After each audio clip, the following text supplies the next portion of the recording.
Good morning. I'm Attorney Trixie Cruz-Angeles, former press secretary in the Marcos administration. Magandang umaga. I'm former Secretary Relly Fajardo from President Gloria Macapagal-Arroyo's administration. And we are the spokes.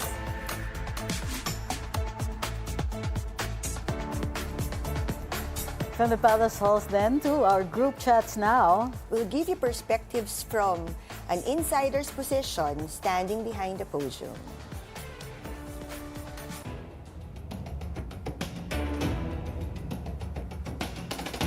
Noted by the spokes today, a politi-scoop from politico.com.ph.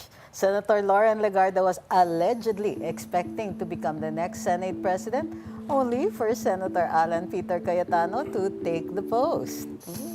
Wow. I didn't know this. I didn't know I thought too, it was yeah. Senator Alan from All the start. along, no? Yeah. And, Senator Legarda is a very important figure in Philippine politics, Torny, Yes. as we all know, no?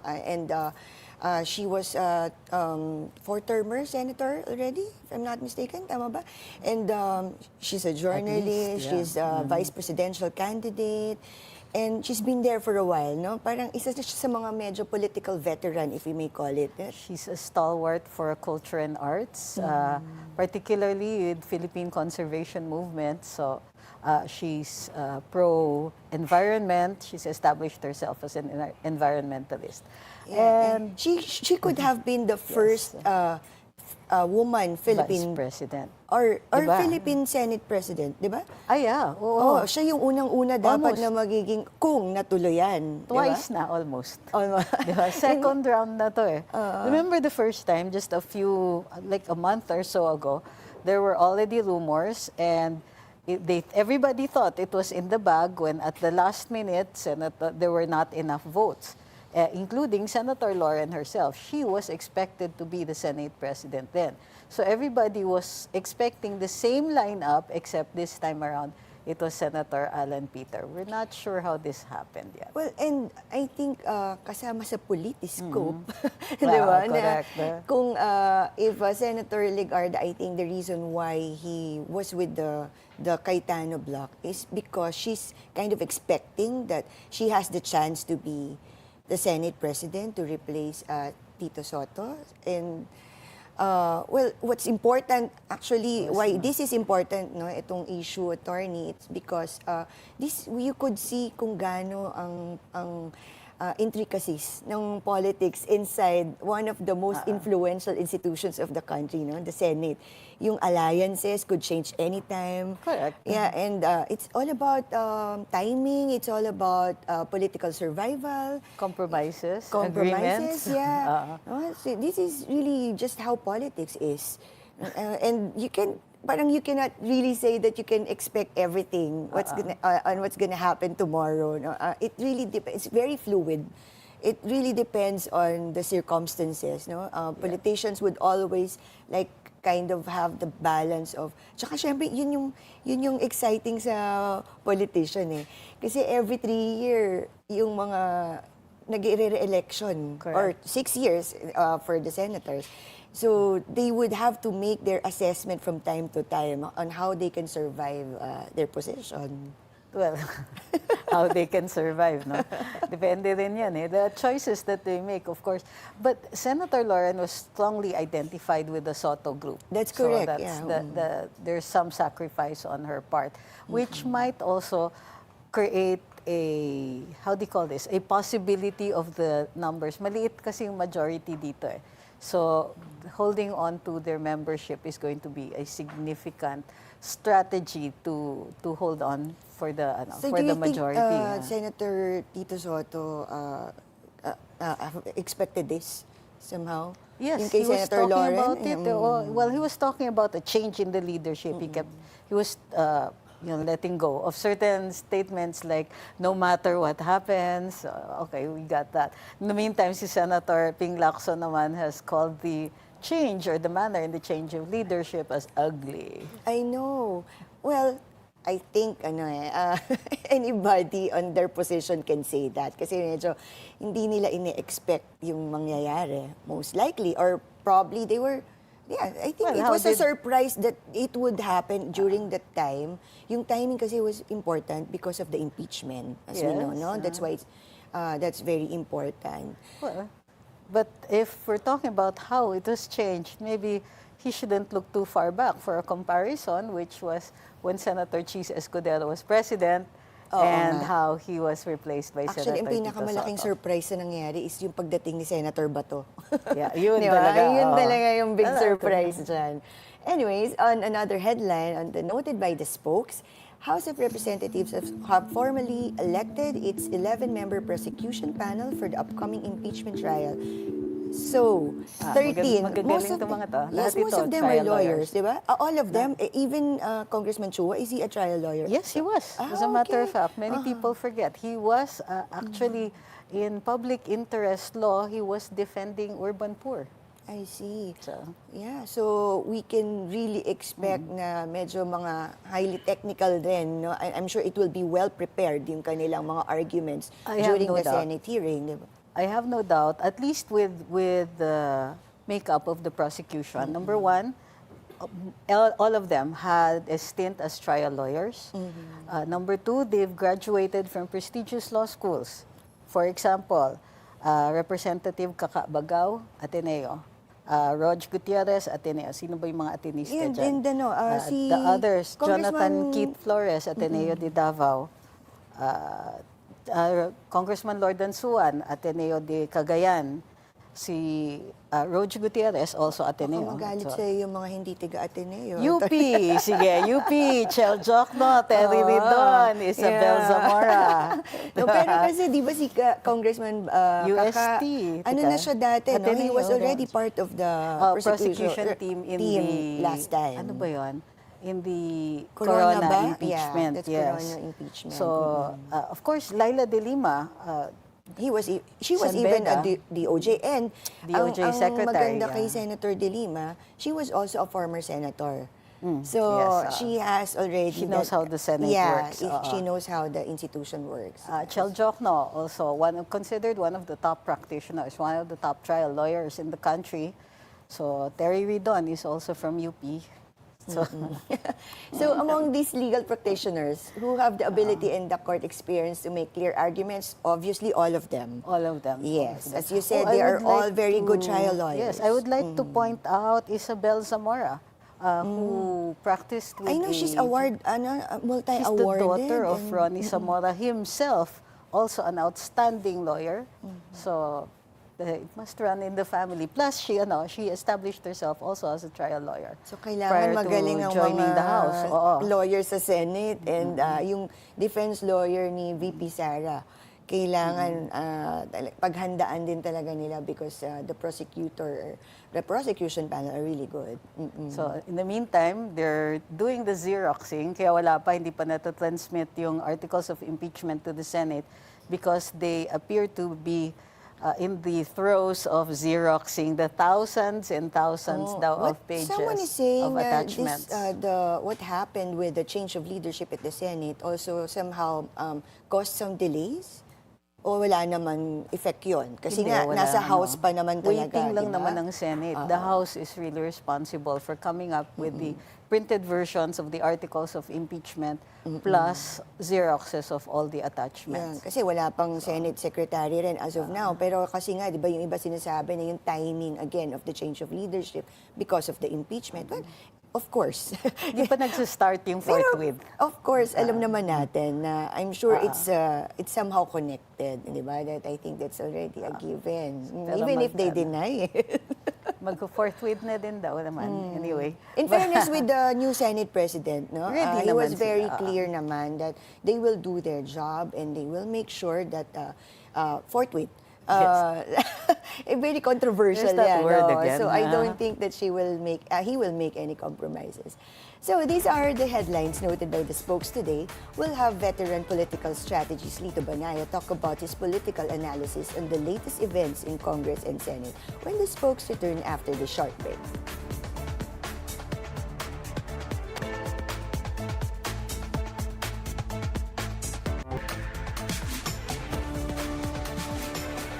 And the spokes is back. His newspaper column that came out on Monday is now causing major discussions inside political circles. Claims there is an alleged move to amend the Constitution.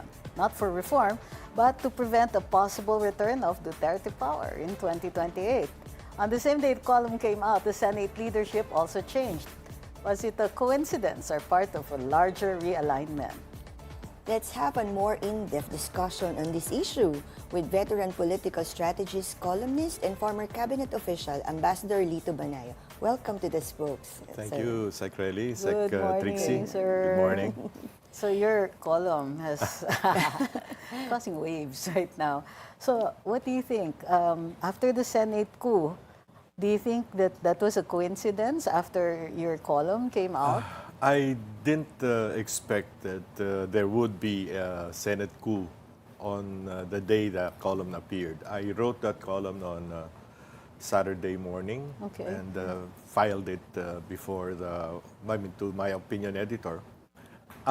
Based on the revelation of somebody very credible who told me and about 9 other people over lunch that there was a meeting at the new center of political gravity in this country, which is a casino resort hotel facing Manila Bay. All right. And present were the Speaker of the House, Right. Speaker Boji D, Yes. one of his deputy secretaries, deputy Deputy Speakers. then there was Senate President or former Senate President Tito Soto, along with the Secretary of the Senate, Dong Mendoza. No? And what was discussed, what was on the table, was the move to constitute a constituent assembly to amend the Constitution. And apparently, from my source, it was the timetable is soon, no? Soon, which of course the same way as forthright can be immediately With, or can be yeah. after the SONA. Yes. Actually, that's the question, sir. Yeah, it could be so. Is there time for that? What was discussed was first as sweeteners so that both the House and the Senate would agree was term extension for senators who will face re-election in 2028, so 3-year term extension, and term extension for congressmen who will have to run in 2028 because they only have 3 years, a 3-year term. No? This is supposed to be the sweeteners that would convince them to agree to a constituent assembly to amend the Constitution. No? The other sweetener for the senators, or probably for the public, was that senators would thereafter, after the new Constitution, or after the Constitution is amended, senators would be elected by region, which is one of the fervent desires of the Visayas Mindanao voters. That's why they opted for Understandably so, federalism. yes. No? Yes. Puro taga-NCR ang senador natin. Eh. And so there was discussion on whether there would be 2 per region, which means 18 regions right now, times 2, 36, or 3 per region, which makes it 54. And conveniently, the new Senate building, which is supposed to be finished by next year, has enough space for as many as 60 or 65 senators. Sir, are there really actual movements happening already in Congress and the Senate? Okay, I checked with sources in Congress, and they confirmed that there are whispers about that.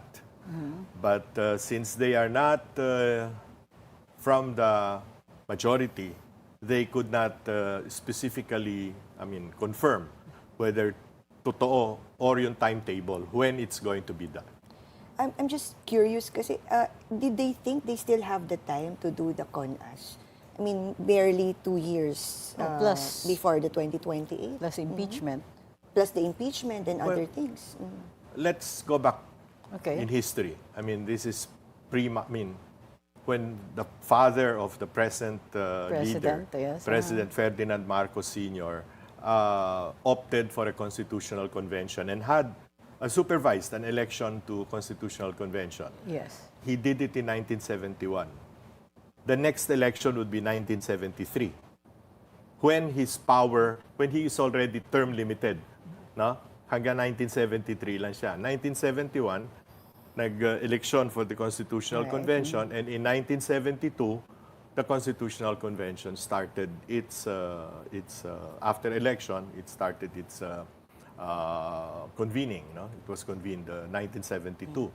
And months thereafter, martial law was proclaimed in September 21, 1972. So on that basis, you're saying that in their minds, it can happen. It can happen. Pag While nagkakasundo- everything is going on. You Pag mean, nagkakasundo yung congressmen at yung mga senators, madali yan. And in fact, no less than Deputy Speaker Ronaldo Puno, months ago, already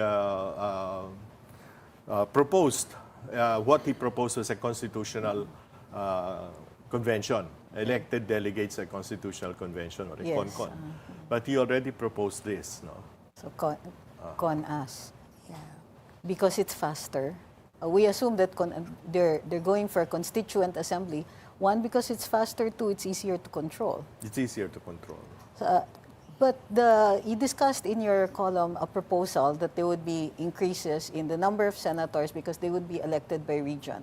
What about congressmen? Would they maintain the bicameral nature of the legislature? Yeah, they would. Well, because they need the Senate to convene a constituent assembly. That's right. So they cannot. They So they cannot. have They They have move to away from promise. that. No, they have to promise. It's not going to be a unicameral assembly. It's not going to be parliamentary, but still presidential and. That's interesting. So, bicameral. but they simply increase the number of senators. Yes. And maintain the number of congressmen. Because right now, Again, if you the look at the sweetener. Senate, siguro half of it are from really residents, and not only residents, but really from Metro, Metro Manila. Manila. I agree. No? Ang Region 7, walang senador. Region 6, mga Ilonggo, walang senador. No? I mean, it's, and in Mindanao, I think there are only 3 senators. No? Well, you said that many in power fear that may happen after June 30, 2028. What exactly are they afraid of, sir? Well, the major political problem of this country is the vociferous people in this country, and most of us are divided, highly polarized between Yes. what is called the DDS or Yes.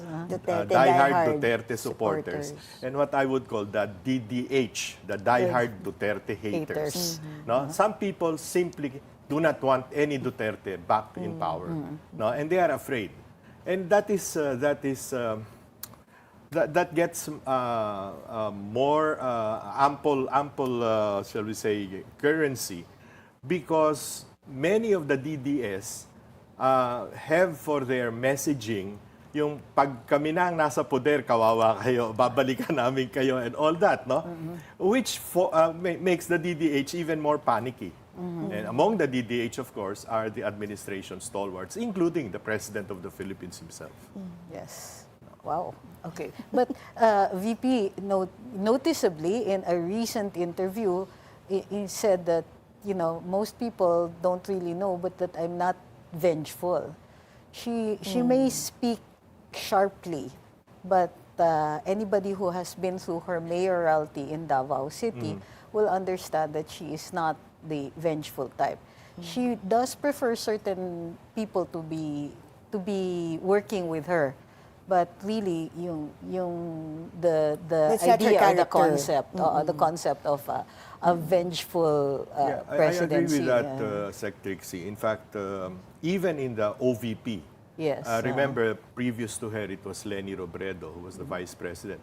She kept almost all the staff from the OVP who were appointed by Leni Robredo, except for, of course, the top officials, her chief of staff, her spokesperson, her heya. Yes, Almost everybody else remained.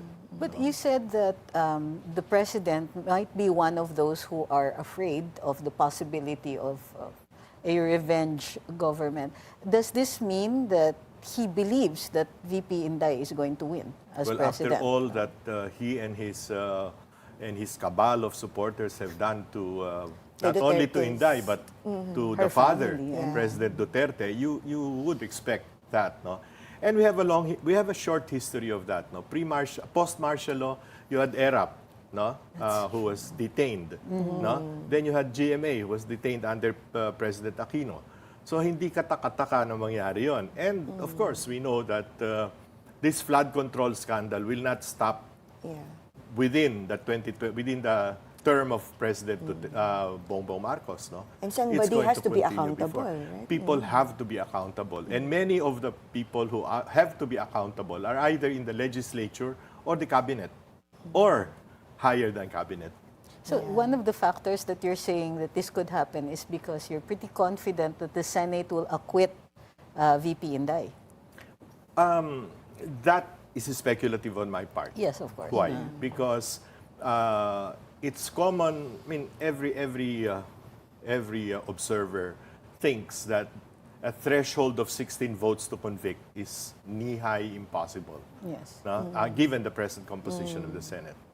So, pivotal here are the re-electionist senators. Because if you're a re-electionist senator, unless perhaps you're a Rafi Tulfo, or even a Robin Padilla, you would probably, you will have to consider that 34% of the voters of this country are either from the Mindanao or Central Visayas. And that is the political fortress of the Dutertes. So, pag nag-convict ka, you can expect some backlash. And this was proven in the 2025 midterm elections. No? That's true. There really was a strong backlash from Mindanao and the Central Visayas regions. No? So, mas malamang sa hindi, you will vote to acquit. Along with, of course, the nine minority, now majority senators. No? Yeah, 13 na sila. 13 na sila ngayon. Tumawid na sina Lauren. But But speaking of the senators, do you think that they're in survival? That would imply that they're in survival mode. They need to maintain some kind of hold on power, even if, well, many of them are re-electionists. The still others political are, survival. Yeah, is term the, enders na sina, like sina Senator the consideration. Risa, Jinggoy, Senator Lauren. yung re-elections would be the brothers Robin. Estrada, Yes.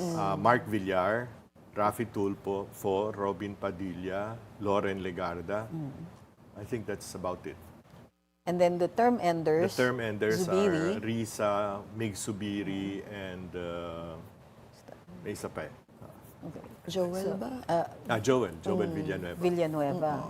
So, So yung 2028 survival, Oo. this is really If what you're promised, also impeachment. if you're promised a 3-year extension, One of the main consideration in the impeachment trial, I think it's also that political survival of the election. Impeachment is always about more about politics than legal issues. No? do you see a scenario where the VP gets acquitted, but there'll still be a con-ass? Possible, no? Yeah. But that will change the nature. That might change the entire makeup of the con-ass, or its result. So do you think matutuloy pa rin yung con-ass if VP is acquitted? I suspect, and pardon me if I do not mention who gave me that information We because he was understand. there.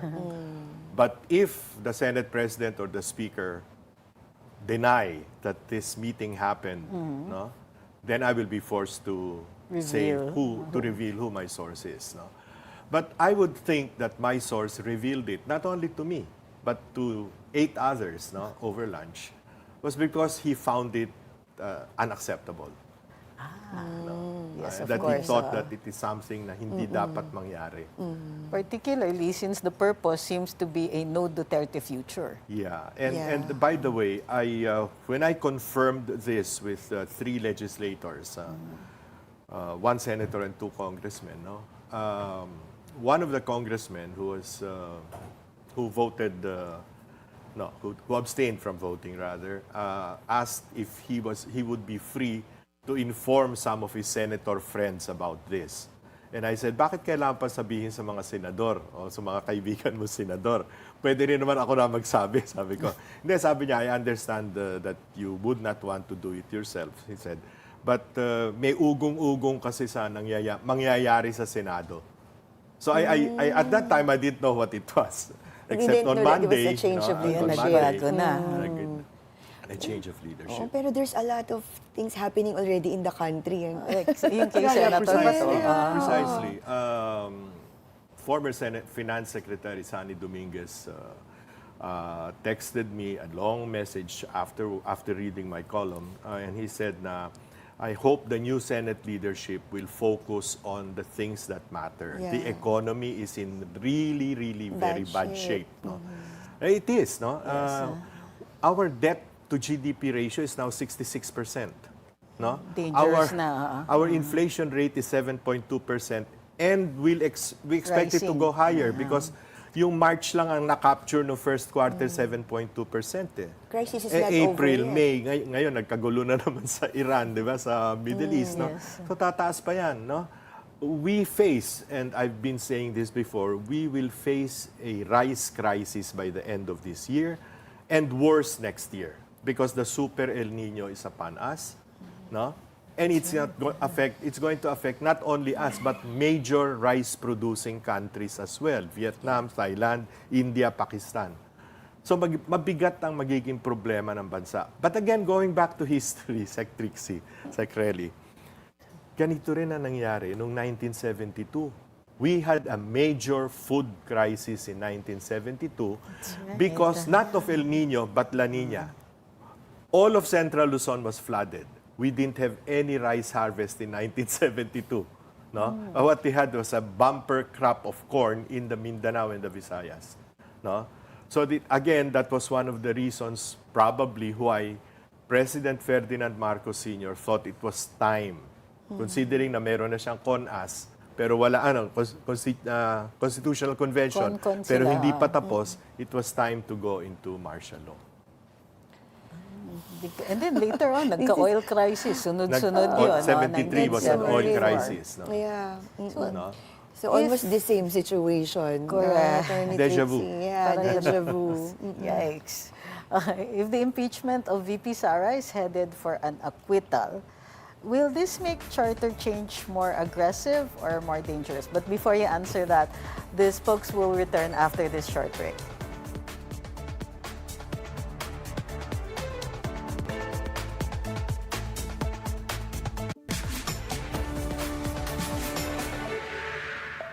The spokes is back. Still with us is Ambassador Lito Banayo. Our hanging question earlier, if the impeachment of VP Sara is headed to an acquittal, will this make charter change more aggressive and more dangerous?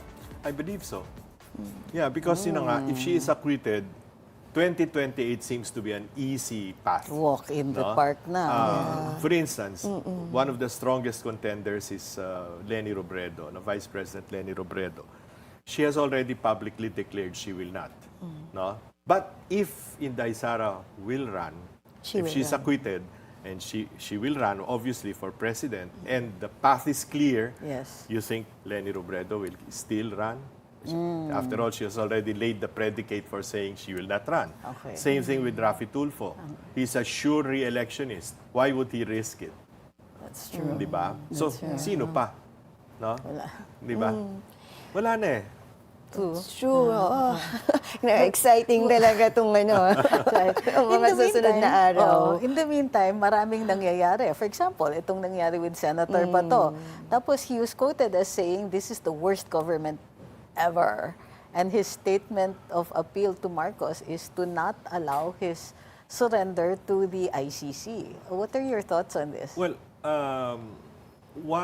Sec John Vic himself has said that there is no ICC red notice as yet. No? Yes. And we're not supposed to follow the ICC. That is conditional, whether we want to, on the basis of a warrant of arrest, no, that was unfolded by a former senator at that, no, who's now a private citizen. No? So Correct. those are legal issues. But the other thing that I'd like to remind our listeners is, in 2006, Feb 27, 2006, rebellion charges were filed in a Makati court against the so-called five sila, Saturo Campo, Lisa Masa, Kapaeng Mariano, Ted Casino, and another guy.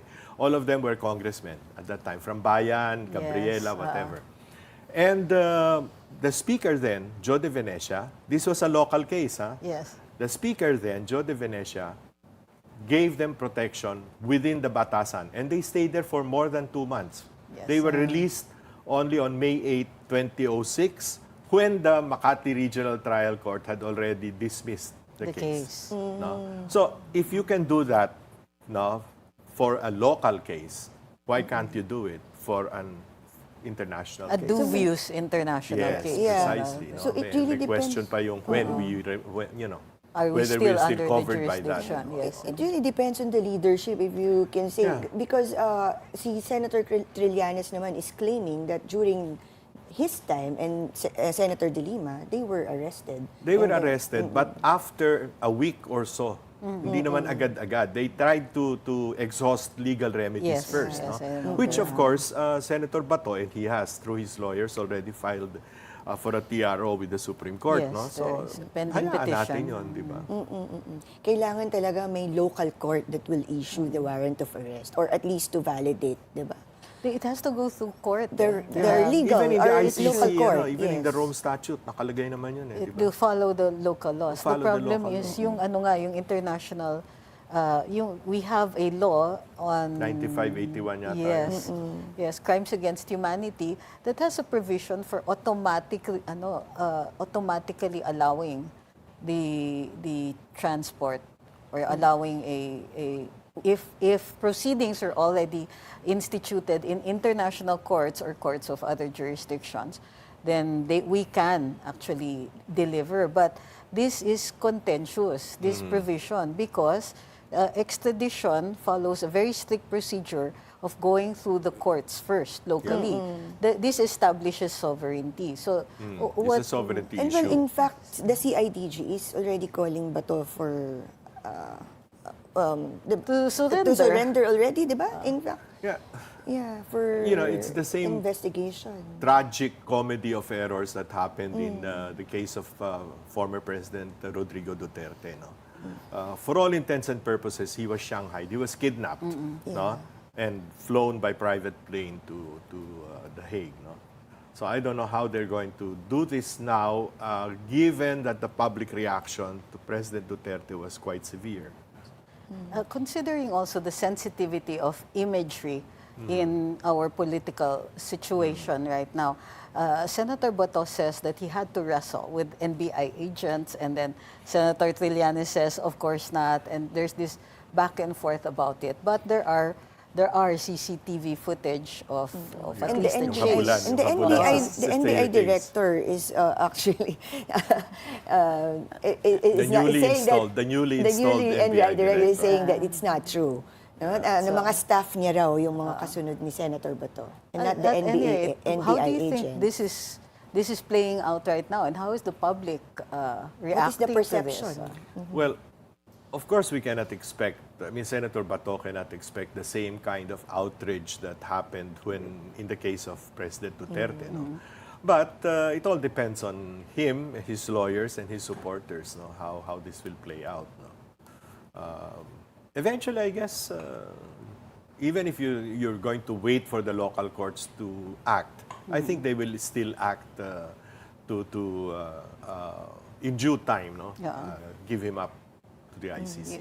Yeah? Well, legal experts have been, in the interviews, most of them are saying that Bato can only be under Senate protective custody while the Senate is in session.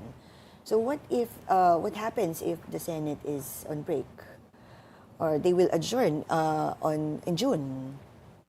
What's Yeah. going to happen? What's going to happen to Senator I'm not Bato? a legal expert, not even a lawyer. no? Magka-legal fiction tayo. Like with Congress working throughout the recesses. If you will recall, Congress had inquiries in aid of legislation where they were actually putting some of the resource persons in detention. They extended the legal fiction to say that the House was in session until the end of the 19th Congress. So the And same in doctrine this case might be also, applied, we will be having an ongoing impeachment trial. correct. Yes. Which means he could. So, the are we in session? protections. Is the Senate in session or is it not? That's right. Correct. Yeah. So, as long as there's that, Yeah, and if Bato is arrested and the number of the Senate majority dwindles to 12, so what do you think should Senate President Cayetano do to hold the Senate presidency longer? Well, if you already have you have a thin margin of 13, obviously you will have to work on the others, no, to be able to fortify your numbers. So I can see the possibility that Senator JV and Senator Migs Subiri, who abstained from voting, no, might also join the majority. So that fortifies their number to 15. That's why it was very important for Senator Bato to appear on that during that time, the Senate because they leadership, need, the change of Senate leadership. in fairness, people are trying to put this as a way to forestall the impeachment, no. But this is the third attempt since Senate President Tito Soto was elected. This is the third attempt. The first attempt failed because Bato was not around. Yeah. Okay. No? The second attempt failed because they had the numbers even without Bato. But some people called up, some officials, high officials called up the vulnerable senators, those who had Pending cases. I mean, yung mga revelations against them. Flood no? control. So they didn't appear because you have to manifest your vote in session. Miski na pumirma ka na doon sa resolution, kung hindi ka mag-appear in session, walang eleksyon. So why do you think that didn't happen again? Which one? It succeeded, third try. Yeah, the third try. Yeah. So, was it because tapos na yung threat, na-threaten na nila, they can't use it again? Or Alam mo, pag humahaba yung period na you're under threat, no, you also get to figure, and your lawyers get to figure, mapapatagal naman natin to hanggang 2028, no? So tiisin na lang natin whatever they, no, you can delay this anyway, no? And if there are threats, then you can expose the threat. It gets to Yes, have another that's true. dimension, di ba? With all of this happening, do you still see that there's a chance for the Dutertes and the Marcos to unite again? No, End of never. the day? I masyado na malalim yung suga para mangyari pa yon. But it's no longer just the Marcoses versus the Dutertes. You have the Marcoses versus Martin Romualdez. And then there are sprouting factions all over. Na ngayon, The Marcoses versus Martin Romualdez may or may not be true. Oh, okay, I get mean, it. Yes. it could be shibboleth for some other. But the other aspect that we should look at is the pink lawans or the yellows. Oh yes, that's right. They are dreaming that the Marcoses, because the Marcoses have no credible champion in 2028, no? Walang kandidatong mabigat, no? Might join forces with them in a coalition of sorts, no? That is a dream because the Marcoses will never trust them. That's true. No, na pag sila na nakaupo, hindi nila uusigin ang mga Marcos do sa kung ano man ang mga nagawa nila nung past 6 years, no? Nobody trusts anybody in this country.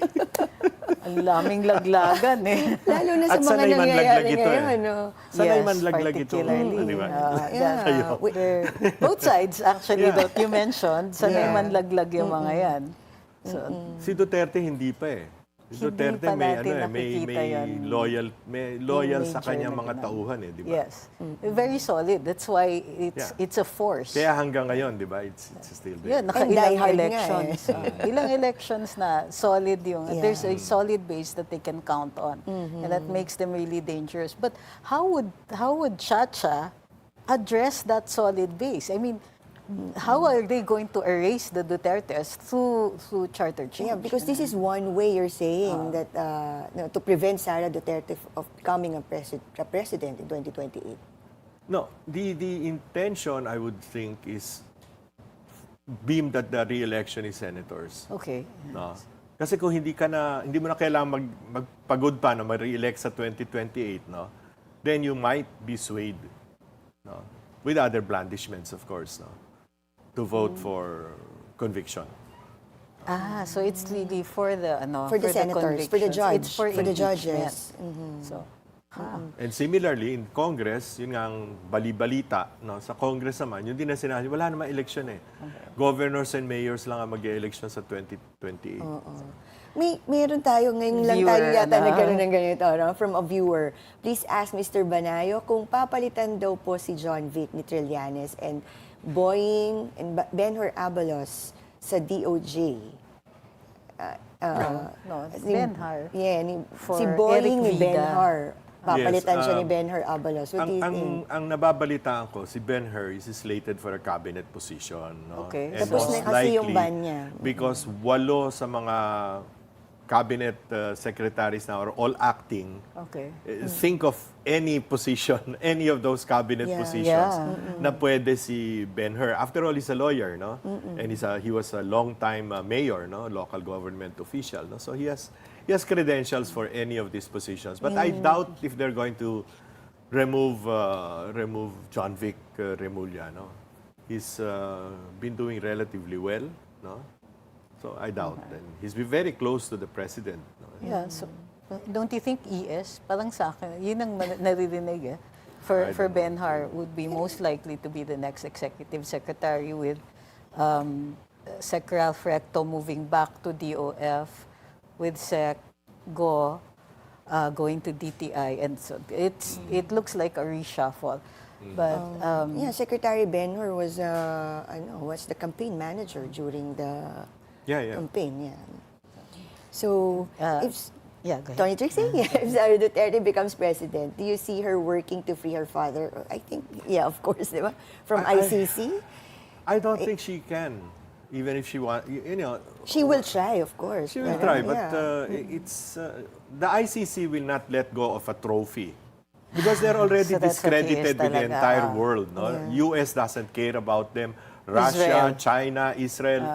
Even, Tayo lang ang nagbigay ng presidente natin. tayo lang ang ganon. No? Mostly puro mga African despots ang di ba, ang na-hail sa ICC. No? Yes. This is the first Asian, no, with enough international stature to be there. No? Tayo lang yun. How do you think the change in Defense Council is playing out? Does this affect anything? Does The this affect ICC. even our politics here? I don't think. I really wouldn't know. No? Although he is known, no? Si Peter Haynes. Magaling din naman. May mga May napakwit siya, si Bemba of Congo. yes, exactly. Congo. May acquittal siya under his belt. So this is the portion of our program where we're supposed to be asking tough questions as if the previous ones weren't. What is your fearless forecast on Senator Bato? Will he be arrested? And you mentioned earlier on, you think that he will be delivered to the ICC? I think the Senate will hold him until a local court gives Issues, a regular warrant of arrest, which the Senate will then have to honor. Yes. Well, if there are many legal implications on that one. Attorney, Ma'am Relly. Senator Trillanes said that he sees at least 5 senators who will not give their yes votes to VP Sara. Who do you think these senators would be?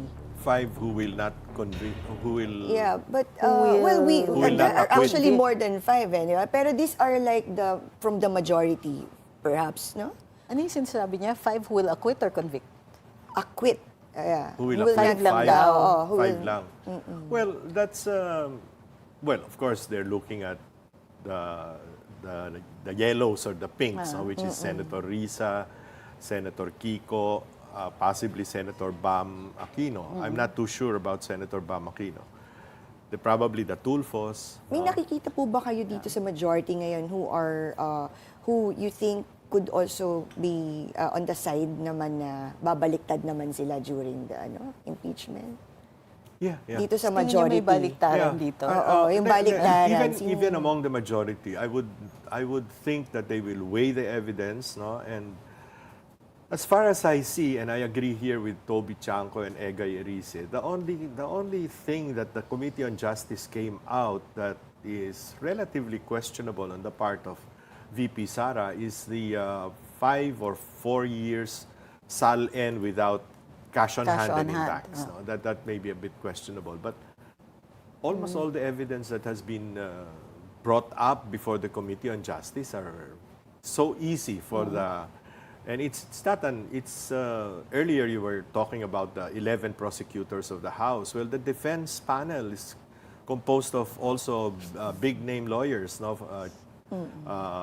Sig Fortun, no? And Yes. the Narvasa, no? Salazar. I mean, it's not They're not, and There of are no course, pushovers, yes. yeah, of course, as I hear it, the House will also have some private prosecutors, no?